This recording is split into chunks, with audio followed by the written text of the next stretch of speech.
MHz, 92.4 MHz, 92.4.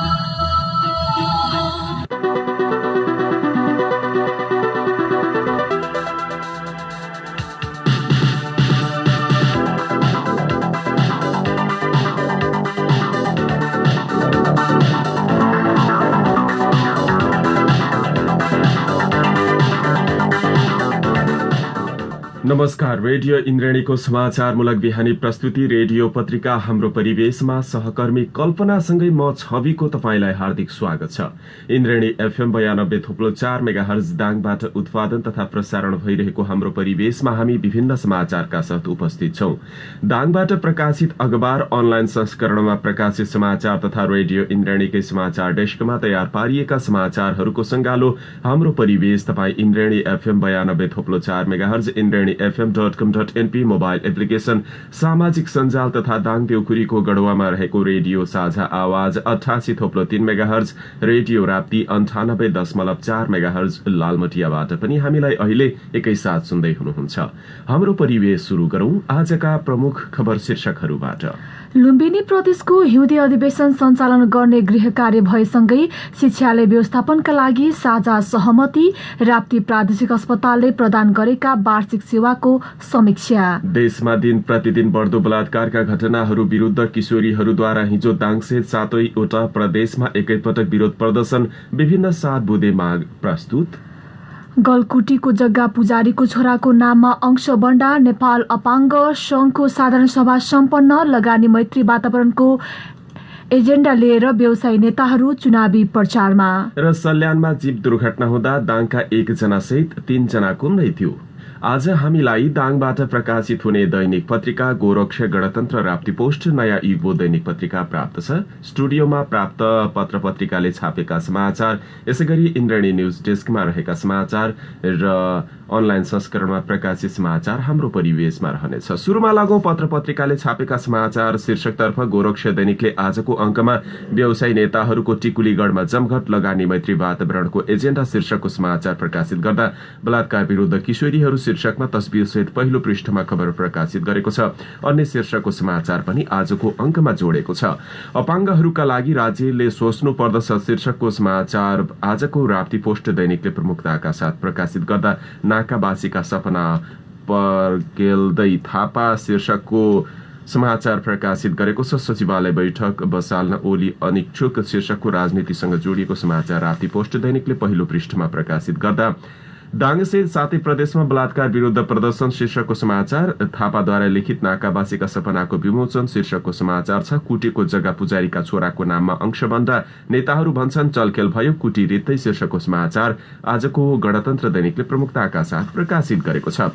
यसैगरी नयाँ युगोद राष्ट्रिय दैनिकले आजको अंकमा जीर्ण बन्दै राप्ती लोकमार्ग, कालोपत्रे सड़क धुलाममै यात्रा गर्न जोखिम शीर्षकको सल्यानको समाचार प्रकाशित गरेको छ भने राप्ती प्रादेशिक अस्पताल तुलसीपुरको वार्षिक सेवा प्रवाहको समीक्षा गरिएको समाचार प्रकाशित गरेको छ। भूमिहीनको प्रश्न, लाल पूर्जा कहिले पाइन्छ सरकार शीर्षकको गढवा गाउँपालिकाको समाचार आजको अंकमा प्रकाशित गरेको छ। पत्र पत्रिकामा छापिएका समाचार सँगसँगै इन्द्रेणी न्यूज डेस्कका समाचार छन्। पत्रिकाले छाप्न नभ्याएको समाचार छ। लुम्बिनी प्रदेशको थाई राजधानी राप्ती उपत्यकामा राख्ने सहमति भएसँगै सो क्षेत्रमा अब कसरी प्रदेशसभा सञ्चालन गर्ने भन्ने विषयमा विभिन्न खालका क्रिया प्रतिक्रिया, टीका टिप्पणी भइरहँदा आन्तरिक गृह कार्य बृहत रूपमा शुरू भएको छ, जस अन्तर्गत राप्ती गाउँपालिकाका सबै ओडाहरूलाई विशेष रूपमा समेट्न सक्ने गरी र सिद्धगंगा नगरपालिका, गढवा गाउँपालिकाका केही ओडाहरूलाई समेट्ने गरी 13वटा ओडाभित्र प्रवेश गर्ने गरेर लुम्बिनी प्रदेशको थाई राजधानीको संरचना कसरी निर्माण गर्ने र त्यहाँबाट प्रदेशसभा सञ्चालन कसरी गर्न सकिन्छ भन्ने विषयमा गृह कार्य भइरहेको छ। यो विषयमा त्यहाँ स्थित राजनीतिक दल, निजी क्षेत्रहरूले सहमति गरेका छन्। यो समाचार हामीले इन्द्रेणी न्यूज डेस्कबाट लिएका छौं। लुम्बिनी प्रदेशको हिउँदे अधिवेशन सञ्चालन गर्ने गृह कार्य भएसँगै शिक्षालय व्यवस्थापनका लागि राप्ती गाउँपालिकामा क्रियाशील राजनीतिक दल बीच साझा सहमति भएको छ। लुम्बिनी प्रदेशको स्थायी राजधानी राप्ती उपत्यकाको देउखुरी स्थित राप्ती प्राविधिक शिक्षालय मौरीघाटमा प्रदेशसभा सञ्चालन गर्ने आन्तरिक गृह कार्य शुरू भएसँगै शिक्षालय व्यवस्थापनका लागि राप्ती गाउँपालिकामा क्रियाशील राजनीतिक दल र संघ संस्था बीच साझा सहमति भएको हो। राप्ती उद्योग वाणिज्य संघ भालुवाङको आग्रह तथा विशेष पहलमा राप्ती गाउँपालिकाले हिजो मसुरियामा आयोजना गरेको सर्वदलीय सर्वपक्षीय बैठकले सिटिभिटीले छनौट गरेको उक्त स्थानमा विद्यार्थीहरूलाई असर नपर्ने गरी विवाद रहित रूपमा राप्ती प्राविधिक शिक्षालाई स्थानान्तरण गर्ने राजनीतिक दल र संघ संस्थाबीच साझा सहमति भएको बैठकमा सहभागी राप्ती उद्योग वाणिज्य संघ भालुबाङका अध्यक्ष जगत प्रसाद पोखरेलले जानकारी दिनुभएको छ। राप्ती गाउँपालिकाका अध्यक्ष नुमानन्द सुवेदीको अध्यक्षतामा बसेको सर्वदलीय सर्वपक्षीय बैठकले लुम्बिनी प्रदेशको स्थायी राजधानी राप्ती उपत्यका अन्तर्गत राप्ती गाउँपालिका, गढुवा गाउँपालिकाको वडा नम्बर 1, 2, 3 र अर्घाखाँचीको सिद्धगंगा नगरपालिका वडा नम्बर 8 र 9 गरी कुल 14वटा वडाभित्र उपयुक्त स्थानमा शिक्षालय व्यवस्थापन गर्ने गरी राजनीतिक सहमति भएको छ।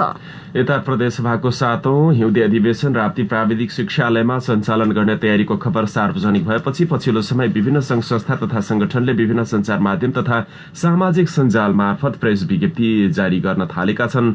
सरकारवालाको चासो बढ़िरहँदाखेरि पछिल्लो समय यो सहमति जुटेको हो। बैठकमा सहभागी राजनीतिक दल तथा संघ संस्थाका प्रतिनिधिहरूले शिक्षालयको उपयुक्त व्यवस्थापन तथा प्रदेशसभा सञ्चालनका लागि आफ्नो क्षेत्रबाट पूर्ण रूपले सहयोग गर्ने वचन समेत दिएका छन्। ती वचन आइसँगै अब त्यसको लागि थप मार्ग प्रशस्त भएको बताइएको छ। राप्ती प्रादेशिक अस्पताल तुलसीपुरले 1 वर्षमा भएका गतिविधिको समीक्षा गरेको छ। सो अवसरमा पछिल्लो समय अस्पतालमा उपचार सेवा लिन आउने बिरामीको संख्या बढ्दै गएकाले प्रभावकारी गुणस्तरीय र उपचारमा सहजता कसरी बनाउन सकिन्छ भन्ने विषयमा व्यापक छलफल गरेको थियो। उपचारमा संलग्न चिकित्सकले पनि बिरामीलाई राम्रोसँग परामर्श गरेर उपचारमा गर्नुपर्ने भन्दै समीक्षात्मक बैठकका सहभागीले सकभर रिफरल संख्यालाई शून्यमा झार्न प्रयत्न गर्नुपर्नेमा जोड़ दिएका थिए। प्रत्येक दिन गरेका कामको अभिलेखीकरण गर्न अत्यन्त जरुरी भएकाले अस्पतालभित्रका सबै शाखाले आफ्नो जिम्मेवारी अनुसार बिरामीको तथ्याङ्क राख्नुपर्नेमा समेत छलफलमा जोड़ दिएको थियो। त्यसैगरी अस्पतालमा काम गर्दा आएका विभिन्न कठिनाई, समस्या र चुनौती तथा सुधार गर्नुपर्ने विषयमा इमर्जेन्सी, नर्सिङ र मेडिकल रेकर्डर शाखाका प्रमुखहरूले आफ्नो भनाई राख्नु भएको थियो।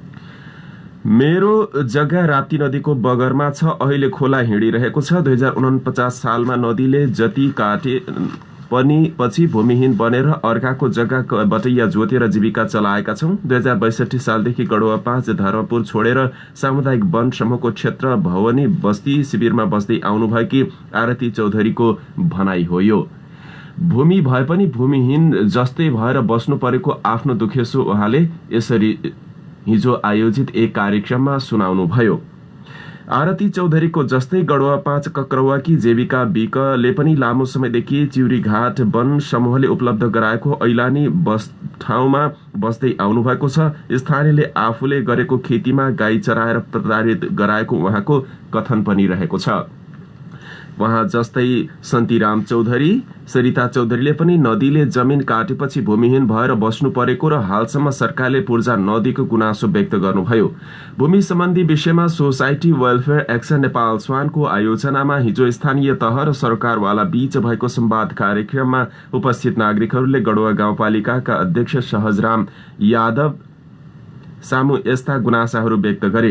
यति मात्र होइन, स्थानीय सरकारले किसानहरूका लागि उपलब्ध गराउने अनुदानको बिउ समयमै उपलब्ध गराउन र माग बमोजिम मलखातको सहज आपूर्ति गरिदिन पनि कार्यक्रमका सहभागीहरूले स्थानीय प्रमुखलाई विशेष आग्रह गरेका छन्। स्वान नेपालका रेवन्त चौधरीको अध्यक्षता, गढुवा गाउँपालिका अध्यक्ष सहजराम यादवको प्रमुख आतिथ्यतामा भएको कार्यक्रममा कृषकहरूबाट उठेका जिज्ञासाको जवाफ दिँदै अध्यक्ष यादव र विषयगत शाखा प्रमुखहरूले सो विषयमा आफूहरू गम्भीर रहेको बताउनुभयो।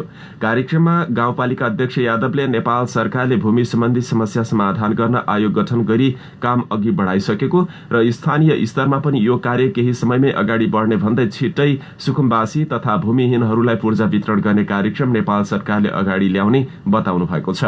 कार्यक्रममा जिल्ला भूमि अधिकार मञ्चका अध्यक्ष देवमन दमाई, गढुवा गाउँपालिका पशु सेवा शाखाका अधिकृत अनन्तराज रेग्मी, कृषि शाखाका प्रमुख कर्ताराम यादव, न्यायिक समिति सदस्य आशाराम चौधरी र स्वान नेपालका संयोजक विष्णु भूषाल लगायतले आफ्नो धारणा राख्नु भएको थियो। पत्र पत्रिकामा समाचार छ। दाङसञ्चार.com समाचार लिएका हौं। ऐतिहासिक पृष्ठभूमि बोकेको जंगलकुटीको नाममा हुनुपर्ने जग्गा त्यहाँ कार्यरत पुजारीको नाममा भएपछि जंगलकुटी सम्पत्ति बिनाको कुटी बनेको छ। दाङको गढुवा गाउँपालिका वडा नम्बर 3 मा कुटी छ भने वडा नम्बर 4 को पर्सिनीमा जग्गा झण्डै 200 वर्ष पुरानो इतिहास रहेको उक्त कुटी संस्थागत नभएपछि व्यक्तिको नाममा रजिस्ट्रेसन गर्नुपर्ने भएकाले तत्कालीन पुजारी मोहनलाल चौधरीको नाममा पास गरेको थियो। मन्दिरमा पुजारीको पुस्तान्तरणसँगै जग्गाको स्वामित्व पुजारीको नाममा हस्तान्तरण हुँदै आएको थियो। पुजारी मोहनलाल चौधरीका 4 भाइ छोराहरूमध्ये उनले मन्दिरको पुजारी सुम्पर्दै कान्छो छोरा देवीसिंह चौधरीको नाममा जग्गा पास गरिदिएको पाइन्छ। उक्त जग्गाको मालपोत मन्दिरबाट उठेको भेटी र पुजारीलाई प्राप्त भएको दान दक्षिणाबाट तिर्ने गरेको पाइन्छ। अहिले कार्यरत पुजारी देवीसिंह चौधरीले आफूले मन्दिरको भेटी दान दक्षिणाबाट प्राप्त भएको पैसाबाट मालपोत तिरेको बताउनुहुन्छ। आफू मन्दिरको पुजारी भएको र बुबाको सेवा अन्य छोराहरूले नगरेका कारण आफ्ना दाइहरूलाई बुबाले अंशबण्डा नगरिदिएको उहाँ बताउनुहुन्छ। देवीसिंहले जग्गाको मोही कट्टी गरी बचेको 16 बिघा जग्गा आफ्ना 4 भाइ छोरालाई अंशबण्डा गरिदिनु भएको तथ्य फेला परेको छ। मन्दिरको पुजारीबाट पुजारीमै पुस्तान्तरण हुँदै आएको जग्गाको अंशबण्डा 2052 सालमा भएको हो। सबैजसो जग्गा कुटीकै सम्झेर स्थानीय किसानले अधिया लगाउँदै आएका थिए। जग्गा धनी भनेका पुजारीका सन्तानले अधिया बापत पाउनुपर्ने अन्नपात नपाएपछि अब जग्गा ठेक्कामा दिए तब मात्रै कुटीको नाममै जग्गा नभएको तथ्य बाहिर आएको जनप्रतिनिधि बताउनुहुन्छ। गढुवा गाउँपालिका वडा नम्बर 4 का वडाध्यक्ष गुलाम मोहम्मदले उक्त जग्गा कानूनी जटिलताका कारण पुजारीको नाममा भए पनि व्यवहारिक रूपमा कुटीकै सम्पत्ति भएको बताउनुहुन्छ। उहाँले भन्नुभयो, बिक्री समेत गर्ने सुरसार भएको छ। मसँग वडामा 4 किल्लाको सिफारिस माग्न आइरहेका छन्। कुटी नाङ्गे बनाएर सिफारिस दिने पक्षमा छैन। यस विषयमा सिद्ध बागनाथ बाबा जंगलकुटी संरक्षण समितिले कुटीको नाममै जग्गा नहुँदा कानूनी जटिलता आएको भन्दै पन्छन खोजेको छ। समितिका अध्यक्ष आशाराम चौधरीले पुजारीको नाममा रहेको जग्गा छोरालाई पास गरेको, अझै पनि पुजारीको नाममा रहेको 4 बिघा जग्गा संस्थाको नाममा ल्याउन पहल भइरहेको जानकारी दिनुभएको छ। कुटीको जग्गा पुजारीको छोराको नाममा अंशबण्डा नेताहरू भन्छन् चलखेल भयो।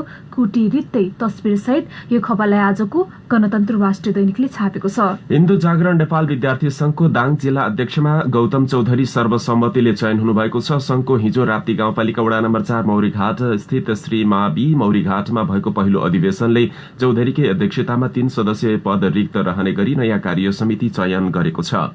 नवगठित कार्य समितिको उपाध्यक्षमा सीमा केसी, सचिवमा केशर गिरी, सहसचिवमा विकास खनाल, कोषाध्यक्षमा सरिता पुन मगर रहनु भएको छ भने अन्य सदस्यमा श्रीधर कडेल, प्रदीप सुनार, गीता शर्मा, नवीन सुवेदी, रञ्जित पुन मगर, रूपेश चौधरी, दीपेन्द्र चौधरी, राहुल खत्री, गोविन्द रोका मगर, रेशम आचार्य र रूपेश कार्की रहनु भएको छ। सम्पूर्ण धर्म, संस्कार, संस्कृति र राष्ट्रप्रेमी विद्यार्थीहरू एकजुट हौं भन्ने मूल नाराका साथ हिन्दुत्व संरक्षण र धर्म परिवर्तन विरूद्धको अभियानका साथ अधिवेशन हिजो सम्पन्न भएको इन्द्रणी न्यूज डेस्कमा समाचार छ। राप्ती गाउँपालिकामा आगामी दिनका लागि लक्षित गर्दै पद सर्वेक्षण गरिएको छ। लुम्बिनी प्रदेशको राजधानीको केन्द्रको रूपमा रहेको राप्ती गाउँपालिका गाउँ कार्यपालिकाको कार्यालय अन्तर्गतका विभिन्न शाखा उपशाखाहरूका लागि आवश्यक स्थायी अस्थायी करार जनशक्तिको अवस्थाको बारेमा पद सर्वेक्षण गरिएको छ। हाल राप्ती गाउँपालिकाको प्रशासन योजना तथा अनुगमन शाखा, 9वटा वडा कार्यालयहरू, पूर्वाधार विकास तथा वातावरण व्यवस्थापन शाखा, सामाजिक विकास शाखा, सामाजिक सुरक्षा तथा पञ्जीकरण इकाई, शिक्षा, युवा तथा खेलकुद शाखा, आन्तरिक लेखा परीक्षण इकाई, आर्थिक प्रशासन शाखा, आर्थिक विकास शाखा, कृषि सेवा शाखा, पशु सेवा शाखा, प्राथमिक स्वास्थ्य केन्द्र, स्वास्थ्य चौकी लगायतको अन्य शाखाका लागि आवश्यक कर्मचारीका लागि पद सर्वेक्षण गरिएको छ। राप्ती गाउँपालिकाका अध्यक्ष नुमानन्द सुवेदीको अध्यक्षतामा भएको सर्वेक्षण छलफल कार्यक्रममा संघीय तथा सामान्य प्रशासन मन्त्रालयका उपसचिव शालिग्राम दाहाल तथा अधिकृत दशरथ वर्डले कर्मचारीको वास्तविकताको बारेमा जानकारी गराउनु भएको थियो। दाङको तुलसीपुर घोराईमा बलात्कार विरूद्ध प्रदर्शन भएको छ। अझै कति सहने अभियान अन्तर्गत अ रेपिस्ट इन योर पाथले दाङसहित देशैभर एकैपटक सामूहिक प्रदर्शन गर्यो। किशोरीले विभिन्न साथ बुँदे मागसहित हिजो दिउँसो तुलसीपुर घोराईमा सहित देशैभर एकैपटक सामूहिक प्रदर्शन गरे। सरकार तेरो पाराले, दुःख पायो साराले, बलात्कार कहिलेसम्म, हामी चुप जहिलेसम्म लगायतका प्ले कार्ड सहितका किशोर किशोरीहरूले प्रदर्शन गरेका हुन्।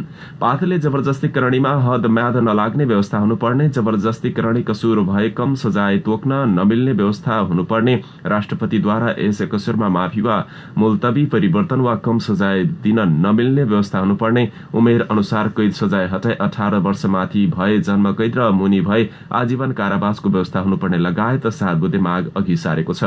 बलात्कारीलाई मृत्युदण्डको सजाय हुनुपर्ने पक्षमा भने आफूहरू नभएको अभियन्ताहरूको भनाइ छ। रेपिस्ट इन योर पाथले यसअघि पनि दाङसे देशैभर प्रदर्शन गरेको थियो। गढुवा गाउँपालिकाका अध्यक्ष सहजराम यादवले आपसी मतभेदले अवधि संस्कृतिको संरक्षण हुन नसकेको बताउनु भएको छ। बडा दशैं,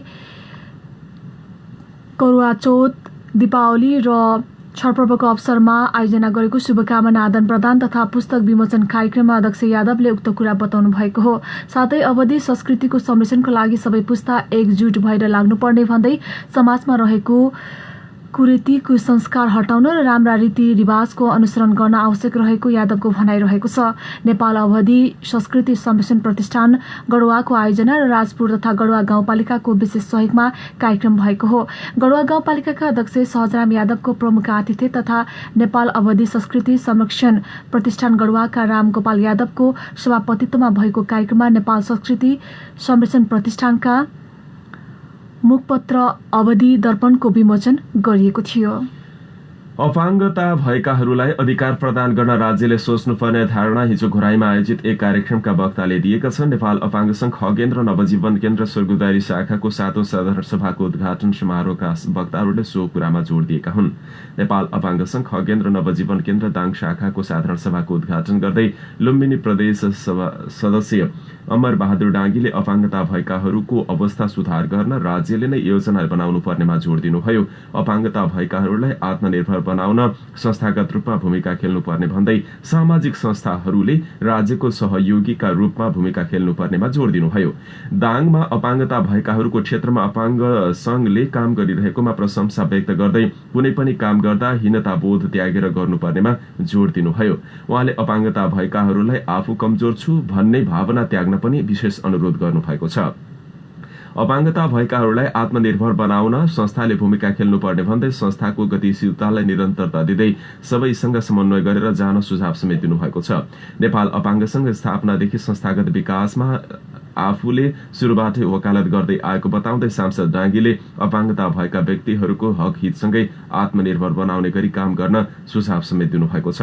अपाङ्गता भएकाहरूका लागि काम गर्न प्रदेश सरकार सदा तयार रहेको भन्दै त्यसका लागि आफूले पनि सहयोग गर्ने समेत वचन दिनुभएको छ। अर्को प्रसंगमा सांसद डाँगीले लुम्बिनी प्रदेशको राजधानी भालुवाङ क्षेत्रमा राख्ने निर्णय भइसकेकाले छिटो संरचना बनाउनु पर्ने वा राजधानीका गतिविधिहरू शुरू गरिहाल्नुपर्ने भन्दै दबाब दिने काम नगर्न आग्रह गर्नुभयो। दाङ जिल्लाका बासिन्दाले यसका बारेमा ठूलो स्वर गर्न आवश्यक नरहेको तर्क गर्दै बर्दिया बाँके पूर्वी रुकुम लगायतका जिल्लाले बोल्ने दावी गर्नुभयो। उहाँले दाङ राजधानी बनाउँदा लुम्बिनीलाई सबैभन्दा बढी फाइदा भएको तर्क समेत गर्दै अब लुम्बिनी क्षेत्रलाई आर्थिक राजधानीका रूपमा बढ़ाउने योजना प्रदेश सरकारले बनाइसकेको भन्दै दाङ प्रशासनिक राजधानीका रूपमा हुने बताउनु भएको छ। कार्यक्रममा घोराही उपमहानगरपालिका वडा नम्बर 15 का वडाध्यक्ष रमेश पाण्डेले संस्थालाई गतिशील बनाउँदै संस्थालाई आत्मनिर्भर बनाउने गरी काम गर्न आवश्यक रहेकोमा जोड़ दिनुभयो। कार्यक्रमका अन्य वक्ताहरूले पनि संस्थाको संस्थागत विकासका लागि जोड़ दिनुभएको थियो। प्राप्ति पोस्ट दैनिक लगायत अन्य पत्र पत्रिकामा समाचार छ। साहित्यकार निमबहादुर थापाद्वारा लिखित नाकाबासीका सपना नामक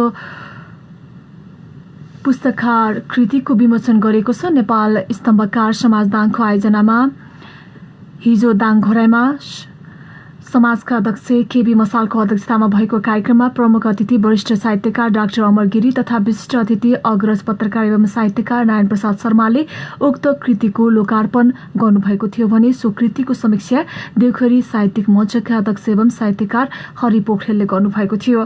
कार्यक्रममा प्रमुख अतिथि डाक्टर अमर गिरी, विशिष्ट अतिथि नारायण प्रसाद शर्मा, राप्ती साहित्य परिषदका केन्द्रीय अध्यक्ष पुरुषोत्तम खनाल, दाङ साहित्य तथा संस्कृति प्रतिष्ठानका सचिव शेषमणि रिजाल, राप्ती साहित्य परिषद जिल्ला शाखा दाङका अध्यक्ष कमलमणि देवकोटा, नागरिक समाज दाङका संयोजक चन्द्रराज पन्त, पर्लेज नेपालका केन्द्रीय सदस्य शरद अधिकारी, पर्लेज नेपाल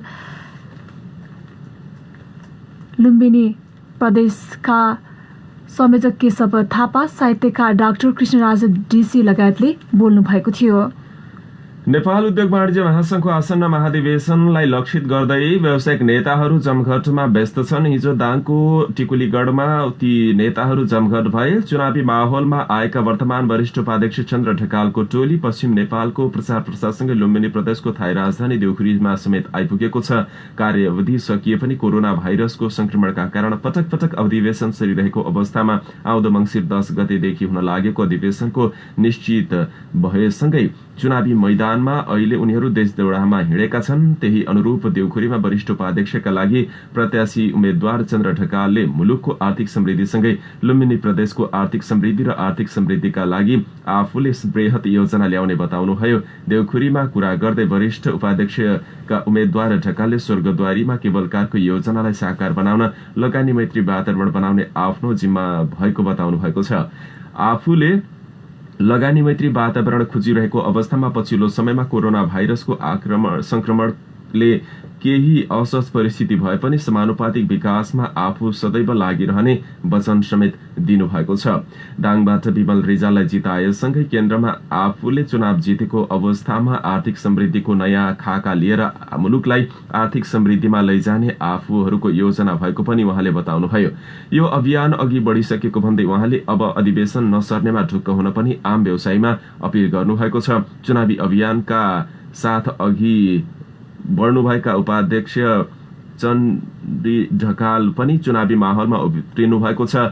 उहाँ पनि यही चुनावी अभियानमा हुनुहुन्थ्यो। चन्द्र ढकालको विजय आम व्यवसायीहरूको विजय भएको भन्दै क्षेत्रगत रूपमा पनि विमल रिजालको केन्द्रीय सदस्यको उम्मेद्वारी भएको अभिव्यक्ति उहाँको थियो।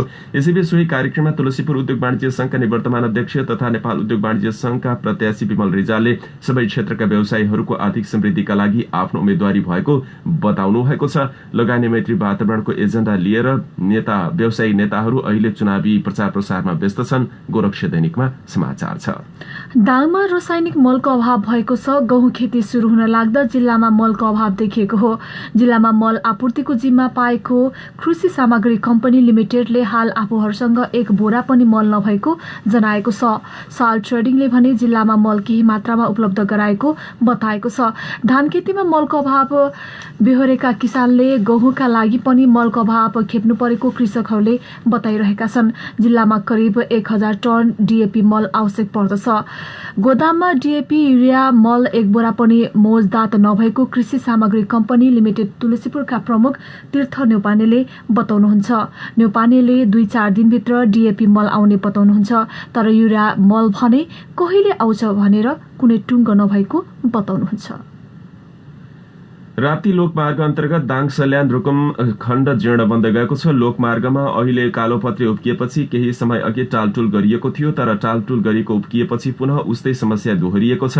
अहिले कतै सड़कमा खाल्डाखुल्डी छन् त कतै कालोपत्री उब्किएर धुलाम्मे भएको छ। यात्रुले जोखिमपूर्ण यात्रा गर्नुपर्ने बाध्यता छ। अधिकांश स्थानमा ठेकेदारले गुणस्तरीय काम नगर्दा छोटो समयमै कालोपत्री उब्किएको स्थानीयको गुनासो छ। कालोपत्री उब्किएपछि सड़क धुलाम्मे र हिलामे बन्दै गएको हो। स्थानीय लालबहादुर खत्रीले दाङ सल्यान रुकुम खण्ड जीर्ण बन्दा स्थानीयलाई शास्ति भएको गुनासो गर्नुभयो। उहाँका अनुसार दाङ सल्यान खण्डको राम्रीदेखि शीतलपाटी र शीतलपाटीदेखि खौलासम्म सबैभन्दा बढी खाल्डाखुल्डी रहेका छन्।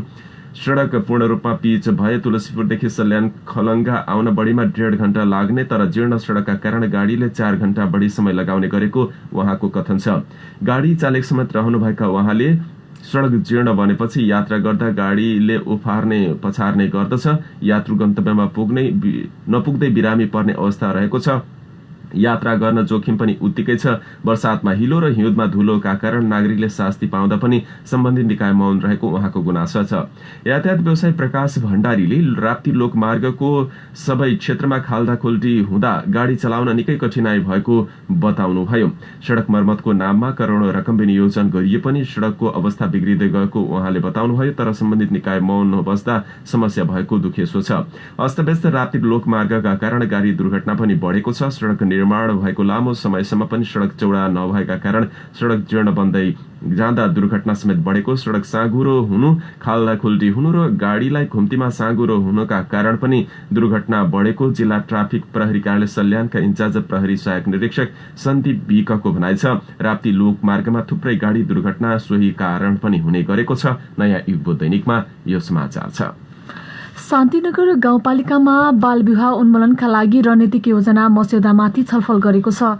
पछिल्लो समयमा बाल विवाह गर्नेको संख्यामा कमी नआएको भन्दै शान्तिनगरमा बाल विवाह उन्मूलनका लागि रणनीतिक योजना शुरू गरेको र यसका लागि तयार पारेको रणनीतिक योजना मस्यौदामाथि छलफल गरिएको हो। सल्यानमा हिजो जीव दुर्घटना हुँदा दाङका 1 जना सहित 3 जनाको मृत्यु भएको छ। तुलसीपुरबाट रोल्पाको सुक्खा ओढार जाँदै गरेको लु 1J2911 नम्बरको जीव छत्रेश्वरी गाउँपालिका 4 दिवाङघारीमा हिजो बेलुकी करिब 5:30 बजेतिर दुर्घटना हुँदा दाङका 1 जना सहित 3 जनाको मृत्यु भएको सल्यान प्रहरीले जनाएको छ। जीवमा दुर्घटना हुँदा जीप चालक रोल्पा गंगादेव गाउँपालिका 7 का 35 वर्षका भीमबहादुर ओली, सोही गाउँपालिका वडा नम्बर 5 का 65 वर्षीय गंज बहादुर बुढा र दाङको बबई गाउँपालिका वडा नम्बर 2 का 17 वर्षका भीमराज बुढाको मृत्यु भएको जिल्ला प्रहरी कार्यालय सल्यानका प्रहरी प्रवक्ता प्रहरी निरीक्षक लक्ष्मण ओलीले जानकारी दिनुभयो। जीपमा सवार अन्य 4 जना भने सकुशल रहेको उहाँले बताउनु भएको छ।